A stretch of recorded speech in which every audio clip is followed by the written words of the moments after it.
It doesn't look like much from the outside, but neither did Aladdin's cave. But inside, there's a veritable treasure trove of rare jewels. Welcome to the world of historic and vintage restorations, where dreams about the great classic cars of our times really do come true. HVR, in its present form, came into being in the early years of this century, thanks to the retirement of Paul Chaleyer. The more he got under his wife's feet, the more she encouraged him to get out of the house and pursue his love of classic automobiles. I'm a car tragic from way back. From my early school days, I've always been interested in vintage cars, old cars, racing cars, anything with wheels.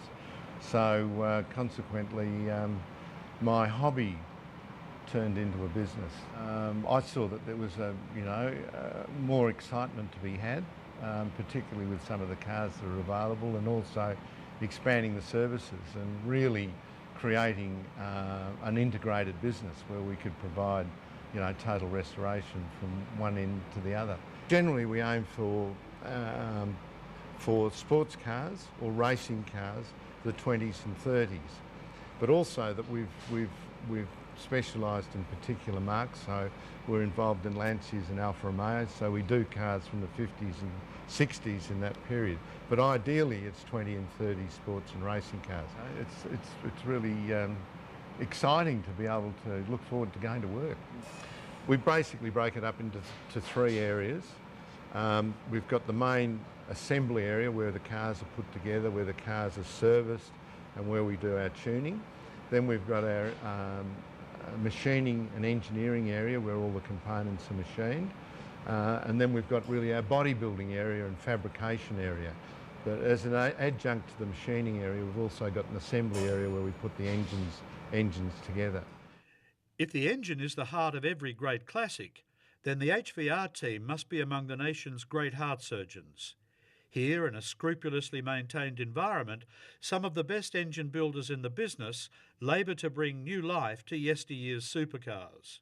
Right, this is where we assemble the engines. Now all of our engines are hand assembled.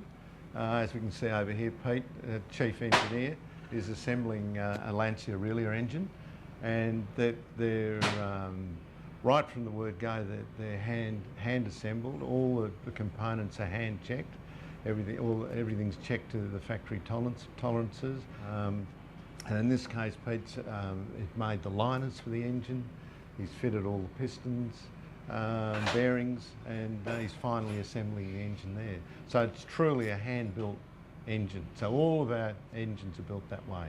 We can make basically anything, and starting from even making cylinder blocks, cylinder heads, crankshafts, rods, pistons, the valves, anything can be made. It's a question of cost, but we can do anything these days.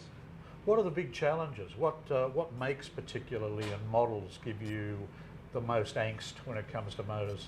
Well, they're all worn out. If you're 70 years old or older, and generally the sports cars, of course, they've had a very, very hard life. So, and the materials from the 20s and 30s are not as good in terms of quality control. The workmanship was very good, the design was very good, but the materials that were available in those days are not as good as the materials that are available now. So, for instance, aluminium was porous, and over the years it's full of oil. It cracks, it loses its integrity.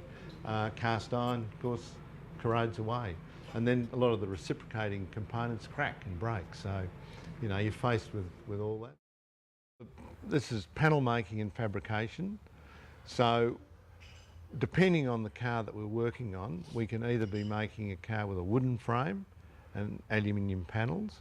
It could be a steel frame with aluminium panels, or it can have steel panels on either wood or aluminium. We get the either we're restoring an original car, or we're making a new car or a new body, or we're building something to someone's design.